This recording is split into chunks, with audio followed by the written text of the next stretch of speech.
Imagine this.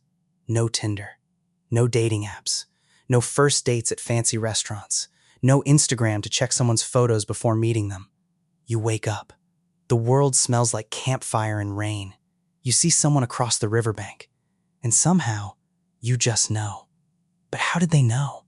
How did our ancient ancestors, people who lived 50,000, 100,000 years ago, decide who to spend their life with? Was it random? Was it love? Was it survival? The answer is stranger, more emotional, and more human than you'd ever expect. Let's start with something wild. Scientists discovered that ancient humans, and even modern humans today, choose partners partly through smell, not perfume, not body spray, your actual natural body odor. Here's the science. Your body produces chemicals called MHC molecules. They're part of your immune system. And here's the crazy part. You are instinctively attracted to people whose MHC is different from yours. Why? Because if you have children, they'll inherit two different sets of immune defenses. Stronger babies, better chance of survival. Ancient humans didn't know any of this biology, but their nose did. They were literally sniffing out the best genetic match without knowing a single thing about genetics. Isn't that beautiful? Evolution was playing matchmaker long before your brain even had a say. Now here's where it gets emotional. 50,000 years ago, being alone was a death sentence. Predators, hunger, cold, disease. So choosing a partner wasn't just about feelings. It was about finding someone who would keep you alive. Ancient humans, especially women, looked for signs of health and strength. Broad shoulders, clear skin, good teeth, energy. Not because of vanity, but because those were nature's way of saying, this person's genes work. This person won't get sick and leave you alone. And men? Research shows ancient men were drawn to signs of fertility, youth, health, the ability to bear children who could survive. But here's what surprises most people. Anthropologists studying ancient burial sites found something touching. Couples buried together, facing each other, one hand reaching toward the other, even in death. This wasn't just survival partnership. This was love. Ancient, quiet, stubborn love. Here's something you probably never thought about. Ancient humans almost never chose partners alone. You didn't just like someone and walk off into the sunset. The whole tribe had an opinion. Elders watched. Families evaluated. Was this person a good hunter? Did they share food? Did they take care of the children of others? Were they trusted? This might feel controlling to us today, but think about it. In a world where one bad partner choice could leave a mother alone with a child and no food, your community was your safety net. Their approval mattered. And studies on modern hunter-gatherer tribes, who still live the ancient way, show this is still true. A person who shares, who works, who is kind to elders, that person is chosen. Character, reputation, reliability. Ancient humans had no LinkedIn profiles, but they had something better.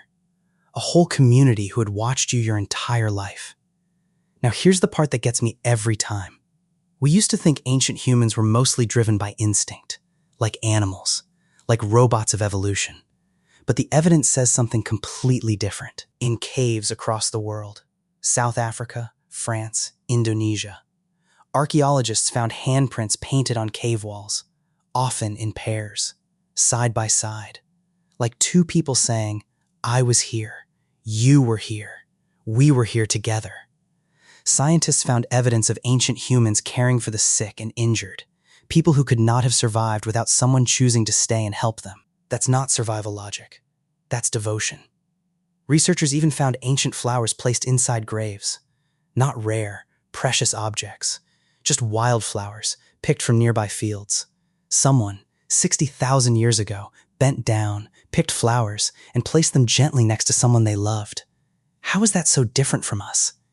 Ancient humans chose partners the way we secretly wish we still did. Through gut feeling, through loyalty, through being seen. And then there were the rituals. Ancient humans didn't just decide to be together. They celebrated it. They made it mean something.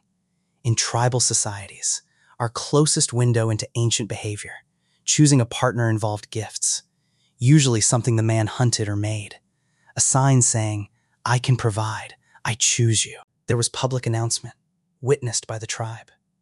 Because a promise made in front of others is a promise kept. And in some ancient cultures, couples were joined through shared meals, eating together as an act of trust. Sharing food meant, I will not let you go hungry.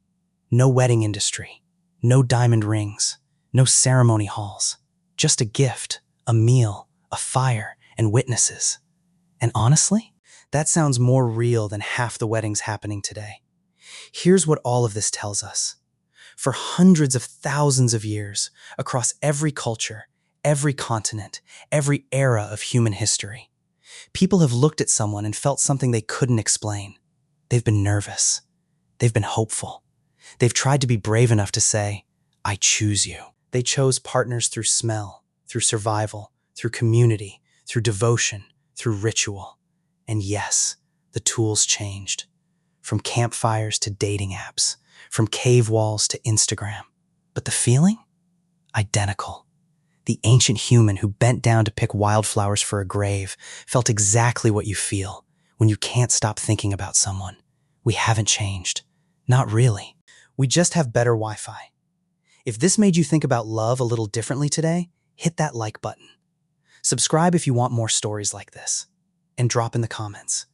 What do you think ancient humans valued most in a partner? See you in the next one.